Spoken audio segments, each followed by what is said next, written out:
Баршаңызға сәлем достар. Бүгін сіздермен Эльнура. Бүгін сіздермен дәмді үйлетін пюре мен котлет тағамын дайындаймыз. Ол үшін ең алдымен бізге тартылған ет қажет.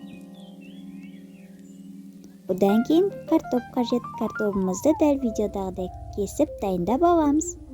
Одан кейін пияз қажет. Пиязымызды осы видеодағыдай кесіп тартылған етімізге бірге саламыз. Одан кейін бізге 2 дана жұмыртқа қажет. Осылай салмамызға 2 дана жұмыртқамызды жарып салып аламыз. Одан кейін нан қажет. Нанымызды сүтпен езіп осылай саламыз. Одан дәміне қарай қара бұрыш, тұзын саламыз. Міне біздің салмамыз дайын болды. Енді бізге ұн қажет. Одан кейін жаңағы картоптарымызға дәміне қарай тұзын саламыз.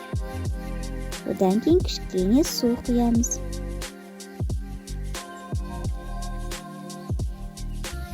Одан кейін осылай салмамыздан алып, осылай ұнымызға аунатып, котлеттерімізді дөңгелек қылып дайындап аламыз. Осылай котлеттерімізді ұнға аунатып, осылай дөңгелек қылып, барлық котлеттерімізді дайындаймыз. Одан кейін қызып тұрған табамызға осылай котлеттерімізді қуырамыз.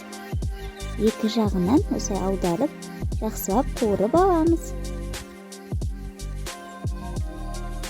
Одан кейін котлеттерімізді қуырып болған соң, жаңағы картоппен бірге осылай котлеттерімізді бетіне салып, 15 минуттай буына пісіріп аламыз. Міне біздің котлеттеріміз дайын болды. Және де картоптарымыз піскен кезде картоптарымызды осылай алып, осылай пюре қылып еземіз. Міне біздің дәмді үйлетін пюре мен котлет тағамымыз дайын. Егер де видео ұнаса лайк басып, пікір қалдыруларыңызды сұраймын.